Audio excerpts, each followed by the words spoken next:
You know, I think another lesson, and I think this is what you're saying too, a lesson from this current subprime mortgage crisis that has spilled over into other areas of the mortgage industry, is for people to be more realistic about their own abilities to afford real estate, right? Wasn't it that people were just assuming that prices would continue to go up and took on perhaps too much debt and found that there were bankers and brokers willing to lend them the money, and they just took on too much debt, probably out of greed, right? I mean, or out of consumerism, or out of desire to do better. And Well, yet we now learn that that probably isn't the right thing to do, is to be more careful in your decision making, right?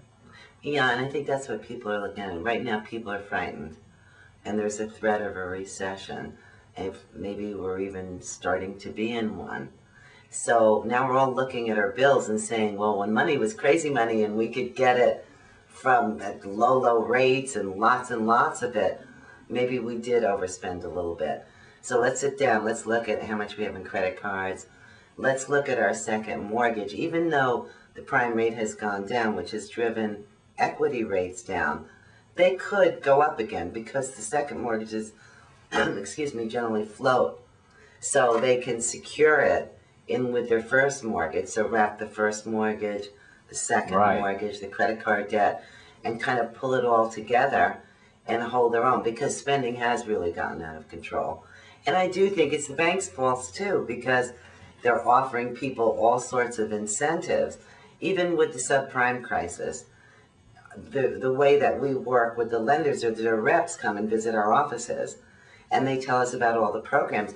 And our salespeople and I would sit there and be devastated. You're offering 125% of the purchase price, and the people don't have to verify income, and they don't need to have reserves there. How can you do this? Accident waiting to happen, right? We've asked so many that, well, it's based on, oh, God, I forget the word, actuarial tables. Okay. That with good credit, this is never going to happen. Right.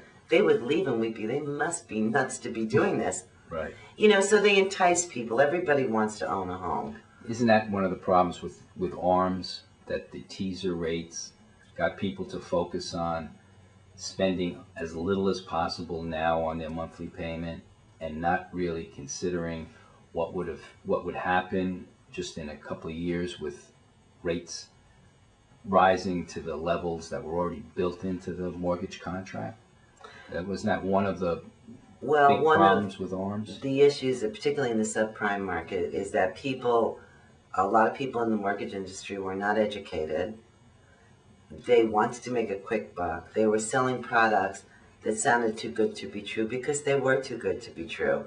We'd have reps from those companies come into our office and say, your clients can pay 1.25%. And we'd know that that wasn't realistic. And it was a package that included negative amortization. So if they were leveraging their deal to start with, and then they had negative amortization, meaning that the mortgage balance would grow, right, rather than shrink. decline. Right. And now with the real estate market coming down, those are the people that have problems. Right. In the subprime crisis, excuse me, the subprime market, the products they were selling were called 228s.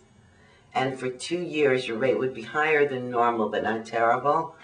At the end of that 2 years, the rates could go up 5%. And that's another issue. And it really just is about greed. I mean, the bank should have been more thoughtful in the products they offered. The people that were counseling the customers should have really sat down and explained the programs. And some of the programs are so convoluted, even as a mortgage broker, I would need to keep going over and over them because I knew something wasn't right and you needed to get it. Right. But a lot of people just didn't get it. Although now banks don't want foreclosures. So what they're advising people to do is go to the loan retention department in your bank. If you do have a problem, they will try to help you make it work out. And do it as soon as possible, right? Before you get into arrears.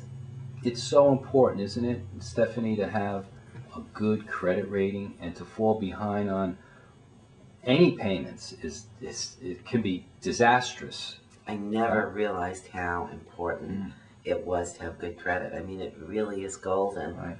And so they should, if anyone's stretched right now because they have credit cards or credit lines up to $10,000, $20,000 in some cases, paying 20, in many cases 28% on that money, or they have a home equity loan that the rate maybe hasn't come down yet.